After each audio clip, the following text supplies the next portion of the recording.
What is your role? What do you feel is your role in this protest? I think that's a fair question, right? That is absolutely a fair question. It's time. That's it. Can I record you? What I'm doing right now? I want to talk to you about tell me about your shirt. Yeah, sure. So this shirt, it says 4th of July should not be our Independence Day, but rather Juneteenth, which is when black slaves in the South found out that slavery had been abolished. 100 years after the 4th of July. Right. When they were promised freedom. Exactly. But they were not given. Exactly. 100 years later they were given freedom.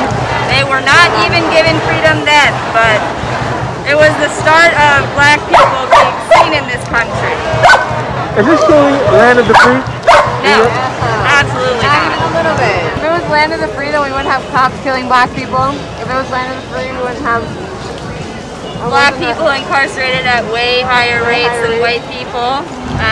We wouldn't have a segregated school system. We wouldn't have segregated housing. Have you always felt this strongly about race matters in America?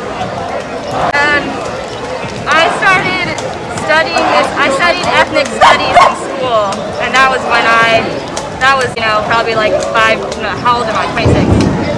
6 years ago. But, this is definitely a reinvigorating moment. Yeah. And what about you? We're tied together.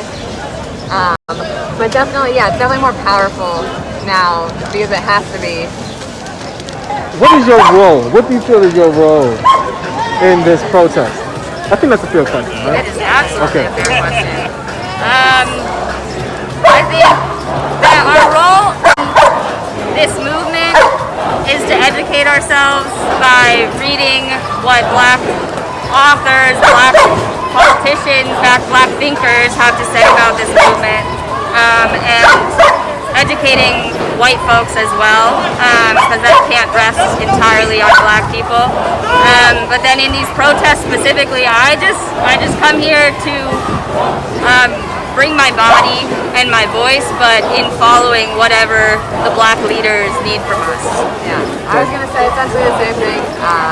Uplifting black voices, like from a place that's appropriate, not taking the lead, but that's what I come here to do, is like help give more voice to people who want to be vocal about these issues and to support that.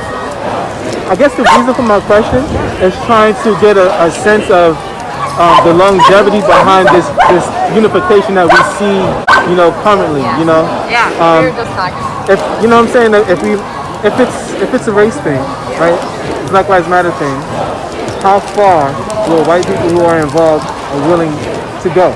Yeah. How much of part of it do you see yourself being involved? I mean, I think that's a commitment. Protesting, the dog is protesting. We have to make to ourselves, and there's no reason for any black person to believe us until we show it. So we have failed year and year after year for the past 4 centuries, and there's no reason to trust us until we do what we need to do. Yeah. And it's a lifelong, educating and unlearning is a lifelong thing, and I personally will keep myself accountable and want to keep those in my circle accountable, and I hope others think the same way, but she's right, there's no reason to trust until we put actions behind the words. Because I think, we are here, Black Lives Matter, it's definitely something that needs to be understood. Yeah. But if we categorize this as a black and white race war, and not a war against evil and greed and that are rooted in the capitalistic society, then I think that we lose longevity in that sense. Right. You know what I'm saying? Yeah. I feel like I understand the focus that's happening right now, and that's definitely always going to be a component, but I do agree that it's also about capitalism, it's about the wider picture, it's about our country is completely led by money, greed, and things that are not materialistic and that are not sustainable for equality or life, happiness.